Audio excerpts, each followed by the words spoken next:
Mais je pense que pour un entrepreneur dans le monde du digital, créer une start-up dans la Silicon Valley, c'est comme jouer en Champions League, quoi. J'avais vraiment envie d'essayer. Et beaucoup de gens viennent ici dans la Silicon Valley en se disant c'est beaucoup plus simple, à France, c'est nul.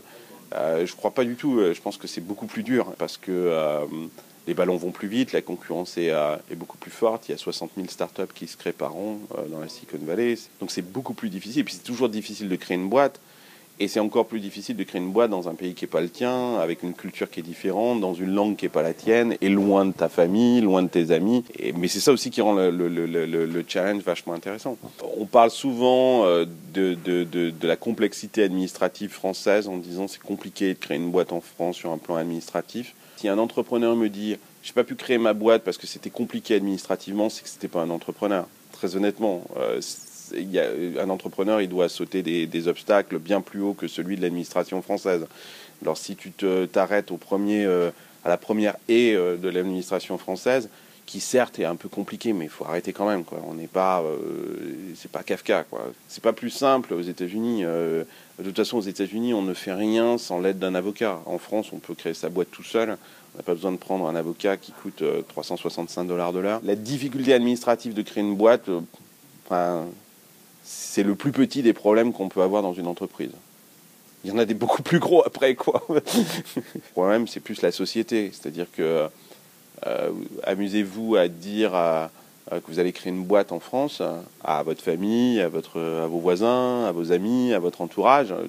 La réaction, généralement, c'est « Pourquoi t'es fou tu vas pas être payé ?» Enfin, les gens ne comprennent pas. Et puis, il y a une sorte d'aversion, quoi, en fait, à l'entrepreneuriat. Ça change, ça améliore, mais il y a culturellement une sorte de problème avec l'entrepreneuriat, alors qu'ici c'est la norme, hein. C'est-à-dire que aux États-Unis, tout le monde rêve de créer sa start-up. À la limite, si t'as pas créé ta boîte, t'as loupé ta vie, quoi.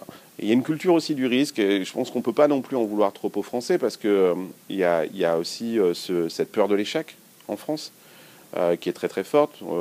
Quand on ne réussit pas en France, alors on est un paria, quoi, en fait.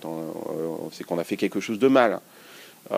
Ici, l'échec est considéré plus comme une tentative, c'est-à-dire on a essayé quelque chose, bon, ça n'a pas marché, so what, quoi, en fait, on recommence, on a appris des choses et puis on va refaire. La réussite, c'est un truc qui est tellement bizarre, quoi, en fait, qui tient, il n'y a pas de recette, quoi, donc il faut vraiment passer par une démarche de modification culturelle et sociétale.